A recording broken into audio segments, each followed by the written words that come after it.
I'm an art child and I always will be. Editing has been something that I have been doing for so long that it just comes naturally at this point.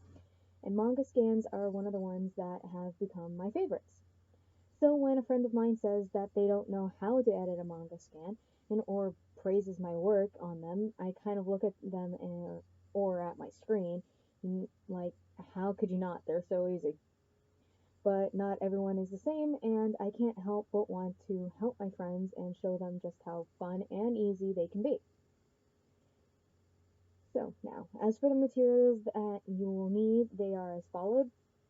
First, you're going to want to have a tablet, not a tablet, but more of a drawing tablet. If you don't have one of them, then a mouse or a trackpad will do as well, but will require more work in the editing process of it all. For this demonstration though, I will be using my tablet. Next, you will need an editing software program such as Photoshop CC, GIMP, Photoshop Elements, or even Paint.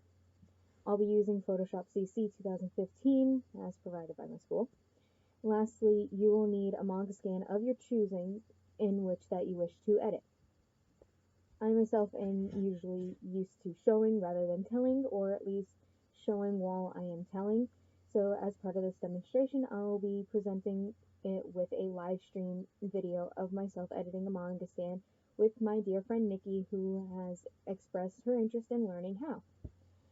To start things off, open up your image in Photoshop and make sure that the mode is in RGB and not grayscale, or else no matter what colors you pick, they will be all in a shade of gray.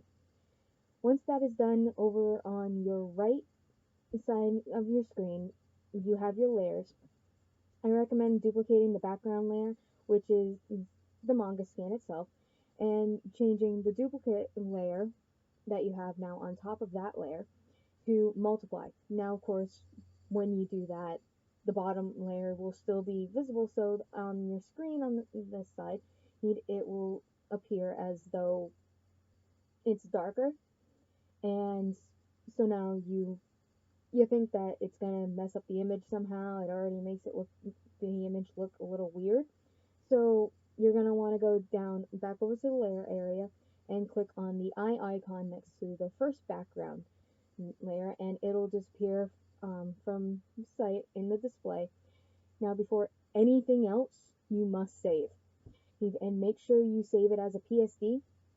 You'd hate to keep going and suddenly something happens and you lose everything and have to start from the beginning. So my way of editing has changed over the years since I first started with using Paint, and then in Photoshop Elements 4. Before Photoshop Elements 4, I would just select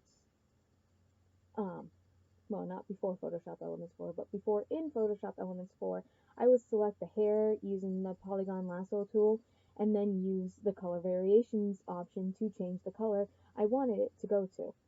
Or I'd fill it up with a color using the bucket tool, or use the paintbrush tool so that if you use the bucket tool, it'll give it a jagged edge. You don't want the jagged edge. You want it to look nice and smooth. But that would give it a bit of a two-dimensional look compared to my method now.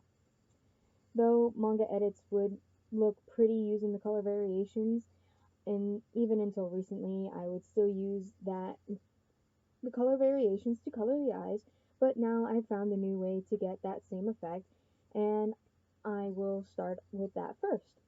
I always start with the eyes because the eyes to me are the most important and most captivating feature. For each thing that you you'll want to do, you'll need to create a new layer. Most of your layers will go beneath the multiply layer, but for my method of the eyes, these layers will go above that layer. You can experiment with different layer effects for the eyes, but for mine, I'll be going with the color effect, as it gives a similar but not identical, well, similar if not identical appearance as the color variations would.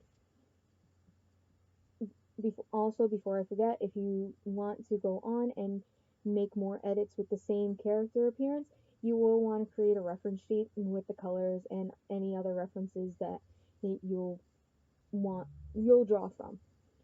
I myself have already created one, and it only seems to keep getting bigger as the years progress. Looks a bit cluttered, but it it keeps me organized between all the pictures and the colors, because I find it helpful instead of opening up previous edited files, especially if you make the mistake like I did earlier in the years and only save those images as JPEG or a PNG instead of a PSD. So now you can edit these characters as however you imagine them that they would look like, or how you've seen them colored in the cover pages, or you can edit them to be characters of your own design, OCs or original characters. I will be going with the latter option and coloring them to look like my characters, Artemis and Jay.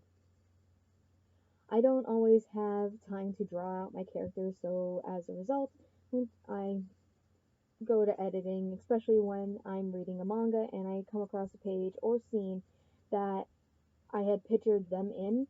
Editing them to be your own character or characters is also helpful when you want to roleplay on sites like anyroleplay.com. Now, for the rest of the layers, such as the skin, hair, clothes, etc., these will be below that multiply layer, and they get easier as you make more layers, but attention to the detail and the lines are still important. Wouldn't want this to look like a children's coloring book now, would you? Like I said, new layer for each thing, and make sure to save often. I've had plenty of times that I am lucky nothing has happened and got through coloring, say, all of the hair and skin before realizing I never saved to begin with. Again, I was lucky.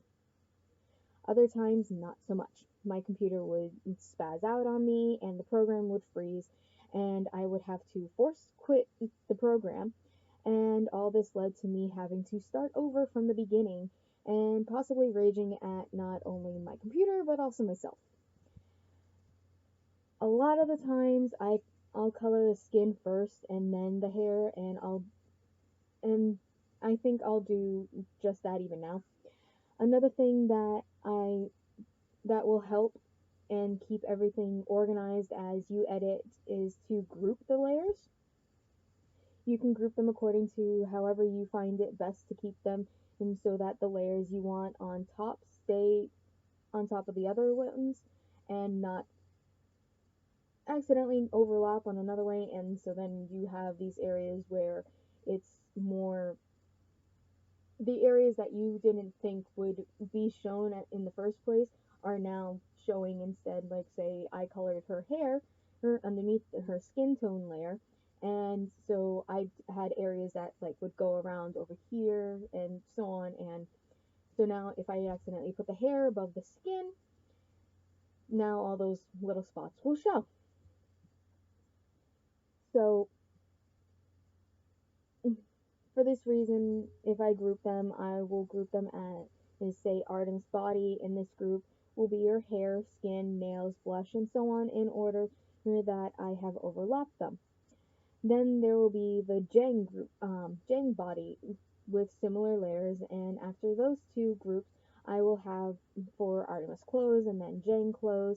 And I always start off with the girl, but that's just a personal preference of mine. After the characters are done comes the background and scenery, and those layers will be placed into a group as well. These steps come in very handy, especially after all the base coloring has been finished, because what comes next is the shading and highlighting. I can never decide if this is the most fun part of it or the most tedious. I guess it also depends upon the edit itself, but at least when I get to this part, I know I'm almost done. That part at least makes me feel like it's more rewarding. Yes, before I forget, at this point, once the base colors are finished, you can go to File and Save As. So you can save shading and highlighting as a separate file, so that you can have both of them. You can have the base coloring, and you can have the shading and highlighting color before you have the finished finished product file. I find keeping the base coloring one helpful for just in case you don't have the reference sheet yet, and then you have all these colors there, and you can go back and just make the manga scan piece disappear, and then you can use the eyedrop tool to get whatever color that you want.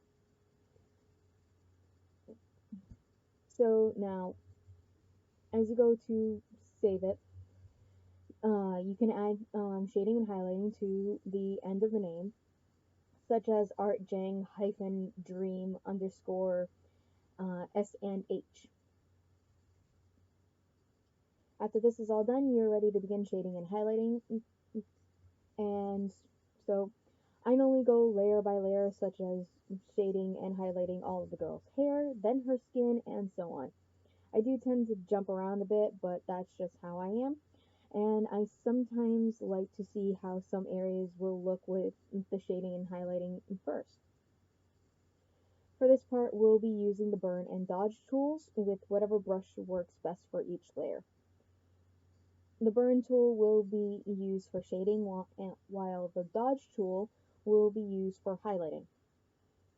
Now, first, before you go on and jump right into it, you'll need to test different ranges. You will have to do this for each layer because depending on the colors, the ranges will look and affect it differently. The ranges are as followed: shadows, midtones, and highlights. Now, shadows and highlights might sound like the best options to go with, but they don't always give you the result that you want or that you're looking for. They may not even be noticeable at all. This is why I will first test them on side by side on all of the layers as I go about it, which will tell me which one I think will look best with it and which one doesn't. The selection tools can also come in handy when it comes to this because there are some areas that you don't want to be affected, like say her jawline. You want to shade the neck, but you don't want to shade the cheek part. So you'll do a selection tool going along the line, and then once you're done with that, you can shade this part in, and it'll look better for that so that you don't have any shading over here that wouldn't normally be there, because most of the shading that you do see when it comes to a manga scan is already there and shown for you. I myself will add some either shading or highlighting to certain areas, such as like a little highlight over around the cheek and sometimes even on the nose. Now, once all the shading and highlighting is finished, there's almost not too much left to do unless you have these areas in which have the special effects. It's the areas that looks like it has like shines or little hearts or possibly even like little sparks. So from there you can decide on whatever color you want for them to look. So sometimes, like if it's a romantic scene, you can use it for pink. You could use pink for it, or like as I had said, the little spark area, you could use like yellow because yellow is kind of like one of those moments where like, hey, idea, or I'm realizing this. So from there, you can choose those colors. You can select the area first with your lasso tool if you just want those pieces to be selected. So once you have that all done, you can color it in with whatever color that you want. And for this, you can either put it above the layer or below the layer. If you want to put it above the layer, then you can use different layer effects to give it more of a kind of like that's the color that it was meant to be, like it was already there. And so you could use layer effects such as you could use color, you could use hue, but those I don't really think that they really pop. So you want to experiment, say maybe with light in or screen or overlay or any of the other ones that are listed there. Not really multiply. Multiply doesn't always do much, and you already have multiply for the scan itself. Excuse me. So once all those are done, you actually have your finished product now. If you want the shine, you have to just be a little bit careful on that one, and especially because you don't want it to be over it too much. You can kind of feel it out instead. But once you have it all done and you're happy with how it looks, then you kind of just have that really not relieved feel. Well, you could feel relieved that now it's all done because all that work, but you could also have this proud feeling in your finished products that I've had plenty of times, and I've looked back on edits of mine, and I really appreciate the work, even the ones that haven't come out so well. I'll even still look at them and say, what was I thinking? But I still think that for around that time, I did a pretty good job. And I hope that once you've seen this and you've tried it out for yourself, that you are happy with the results of your own work. Thank you for listening.